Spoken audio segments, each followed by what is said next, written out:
What can I say? We do a lot of wrestling on the channel. We're going to have quite a few top 10s. But this is the top 10 miscellaneous WWF slash WWE figures of the year for me. So basically, anything Jakks made would be on this list. Things like Mattel Superstars would be on this list. The only types of wrestling or WWE, WWF figures that would not be here would be things like the retro style figures or the things that are the basic elite or ultimate Mattel figures. Essentially just every other type of WWF line.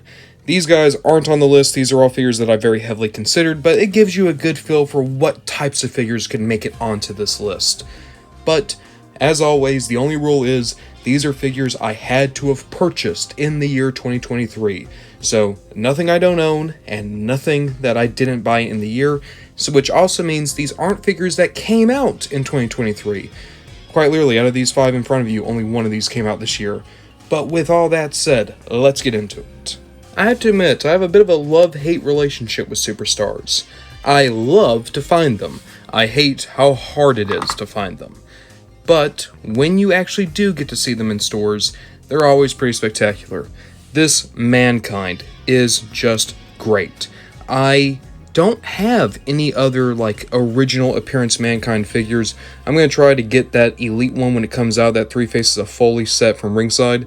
But for right now, this figure is good enough. It's one of my favorite Mick Foleys ever, and it helps that, like I said, I really like that Superstars aesthetic. Jesus Christ, it's this thing again. I made a review of this Maximum Sweat Steve Austin after I got him very early in the year. This is a freak show of a figure.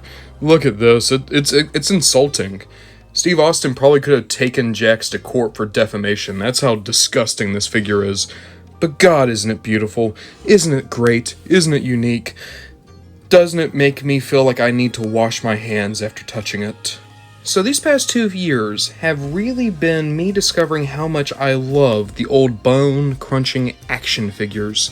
And Ahmed Johnson here is just spectacular. Probably the best figure Ahmed Johnson ever got, which, to be fair, this is also basically the only figure he ever got. I really want to track down that Tony Norris figure that Hastel put out, but for the time being, this figure alone is great. One of the best BCA figures in my opinion. Going back to Superstars, I was so excited when they announced Earthquake, and he really is something special. The fact that he's a 2-in-1, that you have his classic blue outfit just underneath, is wonderful. It makes me want to get 2 of these guys, and I'll be honest, if I ever see another Earthquake in store, I very well might. This is probably my favorite big man style figure they've done in the Superstars line so far, and, spoiler alert, he was one of the best ones of the entire year for me. It helps that, as always, I'll always have a soft spot for Earthquake / John Tenta, but it helps that he always gets pretty good goddamn figures. I'll be honest, there was a point where I was really considering just stopping my Superstars collection. Like, the figures were fine, but there were never really any standout ones, and I had such a hard time finding any of them. And then this Macho came out. This Macho is one of the best Machos I think Mattel ever put out. I adore it. A wonderful, toyetic Macho Man. More playable than most of the elites even. And he has the wonderful poncho, the headband, the glasses. He is sublime. If it just came down to figures that came out this year, he would be number 2, possibly number 1. But there are a few older figures that have a little bit more nostalgia to them, a little bit more importance. At the end of the day, I have a lot of Macho Men, but this is still a phenomenal figure, hands down one of the best for Randy Savage. At number 5 is the bone-crunching action Owen Hart. Still a very good depiction of Owen. That said, I'll be honest, I do prefer the Blue Blazer figure, and I kinda like the Bendham's Owen more than I like this guy, I'll be honest, but there's still something magical about getting Owen in figure form, even if I'm not terribly big on those teeth gritting. Dude Love is my favorite Face of Foley, which sucks because he's also the Face of Foley that gets the least amount of care, least amount of merchandise, but this Dude Love, man, it is special. A little switch on the back, it lets you just go ahead and punch out the competition.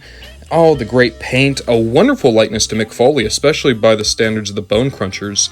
This guy is just too good. I'll be honest, I got the bone-crunching action Mankind this year, but it just doesn't hold a candle to this dude love. Entering into the podium positions now, number 3 has to be the BCA Bret Hart. Bret Hart's my favorite wrestler of all time. This is well known, pretty well documented. He was the number 1 for my top 10 retro style figures. His Ultimate Edition made it into, I believe, the top 4 or top 5 of the elite scale figures. And of course, he makes it here. He's just too good. Such a toyetic wrestler. And the BCAs did him such justice.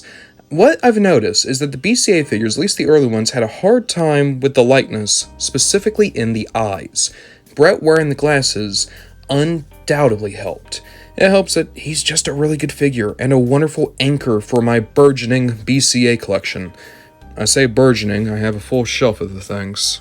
And number 2, it has to be Double J. That's JEFF-JARRETT.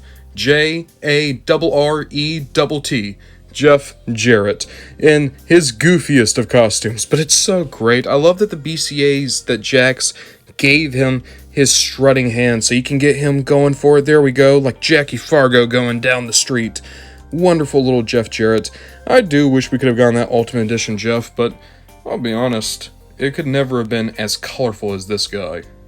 At number 1, it had to be the Superstars Mr. Perfect. If you watch my review on this guy, I was just positively glowing, blown away by this figure.